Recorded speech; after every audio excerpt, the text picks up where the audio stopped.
नमस्कार, बहुत स्वागत है दोस्तों। ईपीएफओ के सदस्य, कर्मचारी और पेंशन भोगियों के लिए बड़ी खबर है। अगर आप भी ईपीएफओ के सदस्य, कर्मचारी हैं या पेंशनधारी हैं तो आपके लिए बेहद ही इम्पोर्टेंट अपडेट है। एक बड़ा फैसला सरकार की तरफ से ईपीएफओ के 8 करोड़ सब्सक्राइबर और 78 लाख पेंशन भोगियों के लिए लिया गया है। यह वीडियो अब तक का सबसे लेटेस्ट और ताज़ा अपडेट यहाँ पर आपके लगभग 8 करोड़ जो सक्रिय सदस्य हैं और 78 लाख से अधिक जो पेंशन भोगी हैं उनके लिए ईपीएफओ ऐसे लाभ प्रदान करता है जो उनको सामाजिक सुरक्षा प्रदान कर सके। वहीं ईपीएफओ के 8 करोड़ जो सब्सक्राइबर हैं और 78 लाख पेंशन भोगी हैं उनके लिए एक बड़ी खबर है।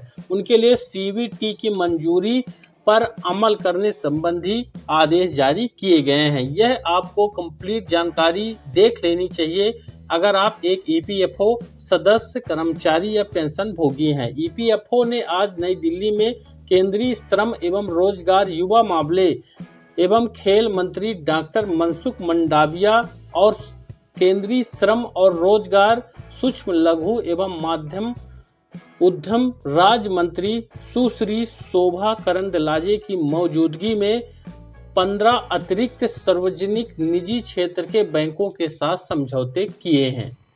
साथ ही मनसुख मंडाविया ने नए पैनल में शामिल 15 बैंक सालाना संग्रह में लगभग 12,000 करोड़ रुपए का सीधा भुगतान करने में सक्षम होंगे और इन बैंकों में अपने खाते रखने वाले नियोक्ताओं को सीधे पहुंच प्रदान करेंगे।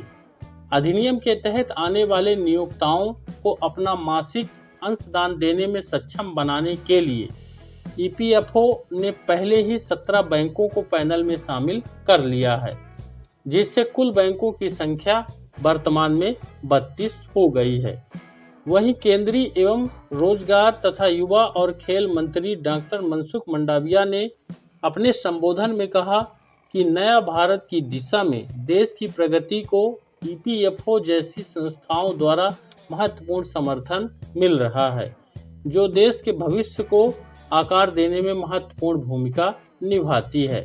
ये उस पल की कुछ तस्वीरें हैं जो कि आपको यहाँ पर देखना चाहिए। 1 अप्रैल 2025 को ये प्रोग्राम संपन्न हुआ और इसमें उन्होंने कहा कि लगभग 8 करोड़ सक्रिय सदस्य और 78 लाख से अधिक पेंशन भोगियों के साथ ईपीएफओ ऐसे लाभ प्रदान करता है जो लाखों लोगों के लिए सामाजिक सुरक्षा सुनिश्चित करते हैं।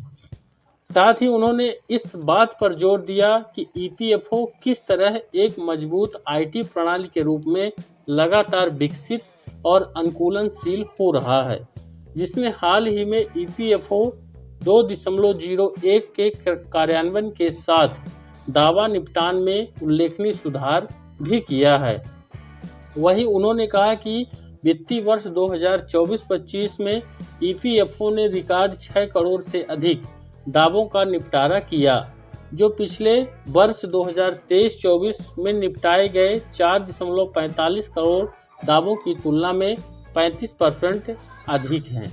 वहीं ग्राहकों की संतुष्टि में उल्लेखनीय वृद्धि का जिक्र भी किया गया। डॉक्टर मंडाविया ने बताया कि ग्राहकों की संतुष्टि में उल्लेखनीय वृद्धि हुई है और ईपीएफओ सक्रिय रूप से ईपीएफओ 3.0 की दिशा में काम कर रहा है ताकि इसे बैंकों की तरह सुलभ और कुशल बनाया जा सके। उन्होंने कहा कि केंद्रीकृत पेंशन भुगतान प्रणाली की शुरुआत के साथ एक महत्वपूर्ण मील का पत्थर भी चिन्हित किया गया था। इस प्रणाली से 78 लाख से अधिक पेंशन भोगियों को लाभ होगा, जिससे वे देश भर में किसी भी बैंक खाते में अपनी पेंशन प्राप्त कर सकेंगे। पहले पेंशन भोगियों को एक विशिष्ट क्षेत्रीय बैंक में खाता रखना आवश्यक होता था। यह अनिवार्यता अब हटा दी गई है। केंद्रीय मंत्री ने यह भी समझाया कि हाल ही में ईपीएफओ द्वारा शुरू किए गए महत्वपूर्ण सुधारों पर बात की। ऑटो क्लेम सेटलमेंट प्रक्रिया एक बड़ा सुधार है जिसने दावा प्रसंस्करण की गति में सुधार किया है। ऑटो प्रोसेसिंग के साथ अब दावों का निपटान भी केवल 3 दिनों में किया जा रहा है। वित्त वर्ष 2024-25 में हमने इस प्रणाली के तहत 2.34 करोड़ दावों का निपटान किया है।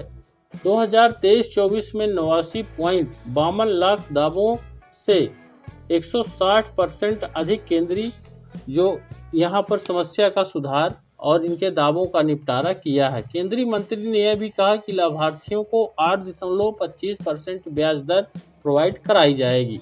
केंद्रीय मंत्री ने इस पर खुशी जताई कि ईपीएफओ अपने लाभार्थियों को 8.25% ब्याज दे रहा है। सेवा वितरण में बैंकों की भागीदारी से ईपीएफओ की दक्षता बढ़ जाएगी और सुशासन में सुधार भी होगा। भविष्य की ओर देखते हुए डॉक्टर मंडाविया ने निरंतर सुधार के लिए ईपीएफओ की प्रतिबद्धता दोहराई है। हम सदस्यों के लिए जीवन को आसान बनाने और नियोक्ताओं के लिए व्यापार करने में आसानी प्रदान करने में ध्यान केंद्रित कर रहे हैं। हमारे बैंकिंग भागीदारी नियोक्ताओं और सदस्यों के निरंतर समर्थन के साथ हम अपने सामाजिक सुरक्षा ढांचे को और मजबूत करते हुए विकसित भारत के सपने को साकार करने की दिशा में मजबूत कदम उठाने के लिए दृढ़ हैं। दुनिया के सबसे बड़े सामाजिक सुरक्षा संगठन में से यहाँ पर एक ईपीएफओ अपने सदस्यों के लिए प्रक्रियाओं को सरल बनाने और नियोक्ताओं के साथ लेन देन के अनुभव को बेहतर बनाने के लिए कई प्रयास लगातार कर रहा है।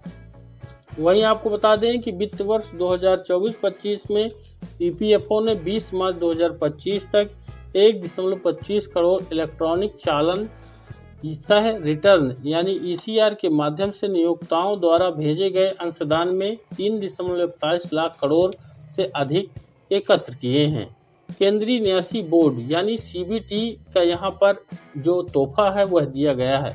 इससे पहले ईपीएफओ के केंद्रीय न्यासी बोर्ड यानी कि सीबीटी ने 30/11/2024 को आयोजित अपनी 236वीं बैठक में आरबीआई के साथ सूचीबद्ध सभी एजेंसी बैंकों और अनुसूचित बैंकों को ईपीएफओ अंशदान एकत्र करने के लिए अधिकृत अतिरिक्त बैंकों के रूप में पैनल शामिल करने को मंजूरी दिया था, जिनका संग्रह हिस्सा कुल ईपीएफओ संग्रह का 0.20% या उससे अधिक है।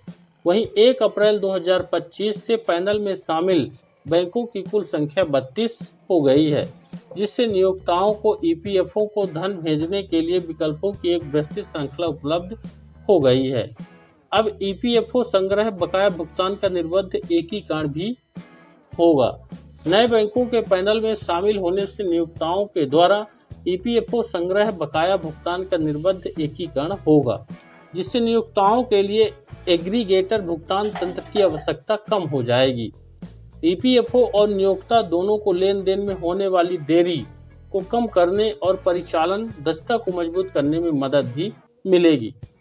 इससे ईपीएफओ को वित्तीय लाभ होगा, क्योंकि पैनल में शामिल बैंकों के माध्यम से भेजे गए बकाया एग्रीगेटर के माध्यम से T+2 दिन की तुलना में T+1 दिन पर निवेश के लिए उपलब्ध रहेंगे। इससे गैर पैनल में शामिल बैंकों में सदस्यों के खातों का नाम सत्यापन के लिए ईपीएफओ को देय लागत भी काफ़ी कमी आएगी। वहीं आपको बता दें कि ईपीएफओ सदस्यों को भी इस पैनल में शामिल होने से बड़े पैमाने पर लाभ होगा। अब जब सदस्य इन बैंकों में रखे गए अपने बैंक खातों को सीड करेंगे तो इन्हें किसी अन्य चैनल के माध्यम से भेजने के बजाय इन बैंकों द्वारा त्वरित तरीके से सत्यापित कर दिया जाएगा।